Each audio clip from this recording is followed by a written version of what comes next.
tricky colour to mix is a really beautiful clear blue sky. No, the video is not upside down. What I'm doing is I've turned this photograph upside down, as in trying to match this colour. I'm going to put some paint on a test piece of paper here, see if I can get this beautiful clear blue. Now you're probably thinking, oh, that's easy. It's a sort of cobalt blue sky. So I'm just mixing up some cobalt blue, some very nice cobalt blue, diluting it, but it doesn't quite get there. Not quite the right blue. And if I use cerulean blue, it's a bit too cold as well. Let's try a mixture of the two. So I've got cobalt blue and cerulean blue. If I dilute this down, I might get a bit closer. So I'm just adding water. None of the colours are quite what we want them to be. And just so you know, I've got a little bit of ultramarine here, which is a very versatile blue. Let's put some ultramarine here. No, again, it's not going in the right direction. So, in fact, there is a slightly cooler blue up here, but the cerulean might be the business. And if we use a cyan blue, which might be called bright blue in your box, or I'm trying to think of the different names. There's an Antwerp blue as well, which is made up of the same sort of pigment. This is too green a blue. It's a beautiful clear blue, but it's not the blue in that sky. So what we've actually got to do is a very subtle mixture.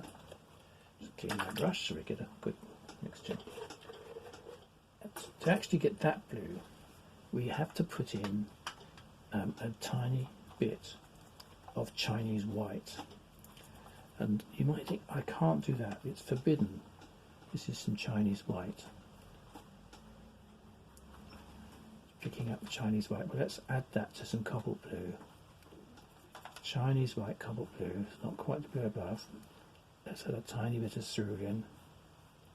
We're actually getting closer. We're getting closer.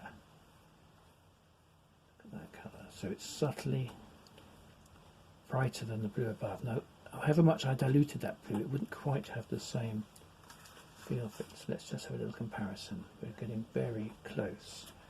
So that is cobalt blue plus a tiny bit, probably less cerulean, probably half as much cerulean, plus that little bit of Chinese white.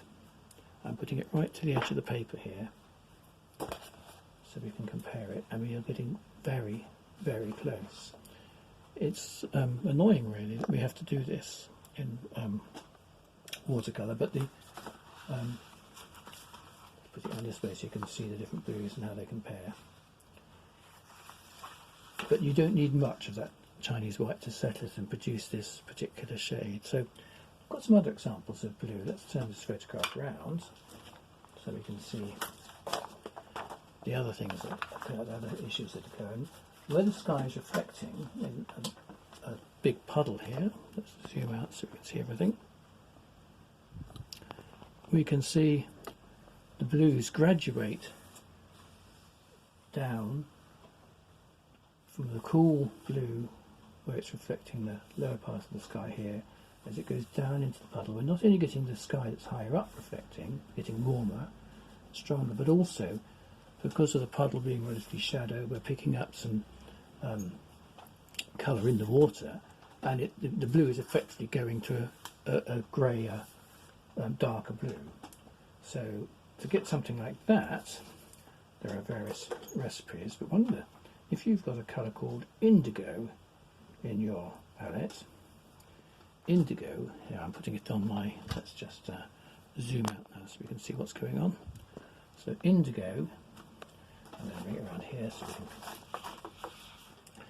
is a beautiful deep, it's actually a real, not only a very deep blue, but it's also beautifully transparent.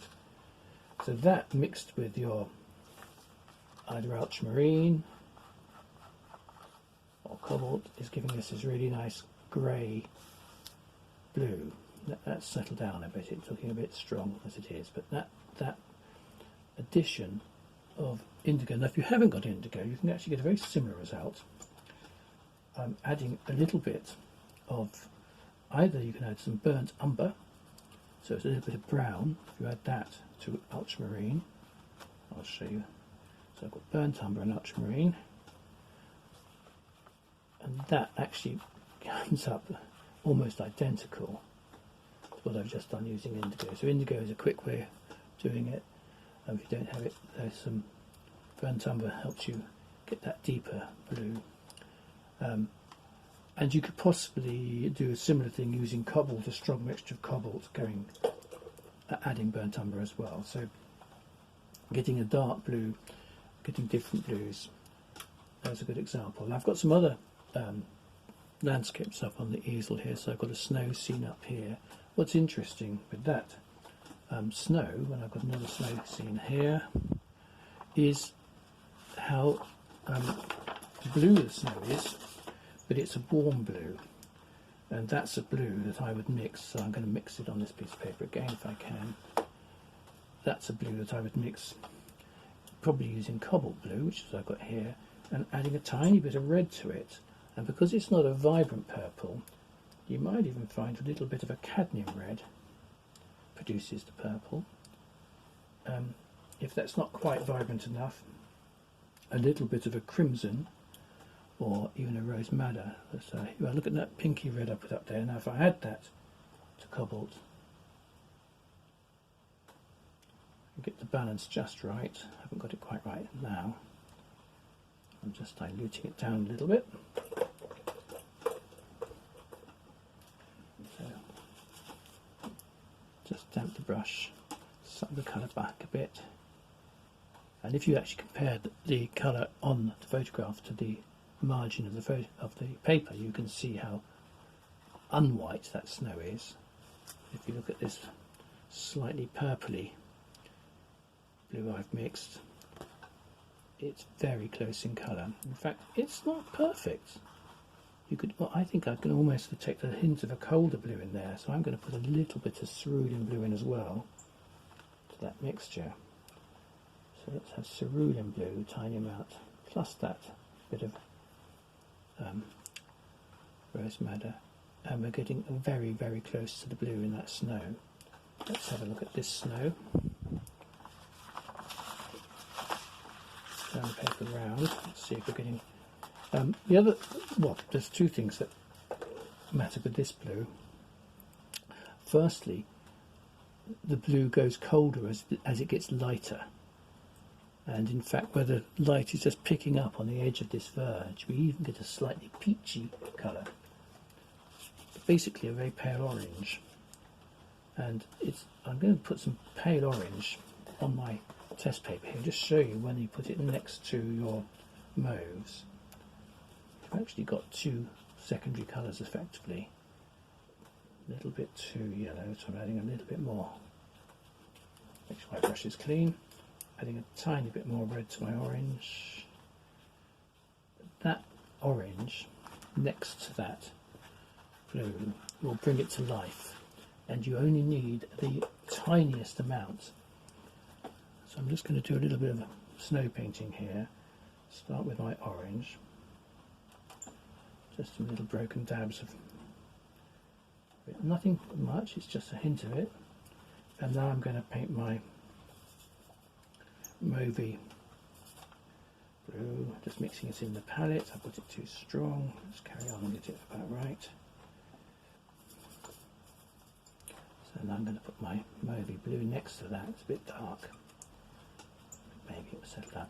And when you get those colours next to each other, you'll find they're not quite complementary, because orange is complementary to blue and purple is complementary to yellow, but they're either split complementaries or very close to complementaries. A split complementary is the one just next to the colour that is actually complementary. If you go around the colour wheel. But you notice that in that little test of colours, the addition of, or the placement of orange, very, very pale next to this mauvey grey is very effective.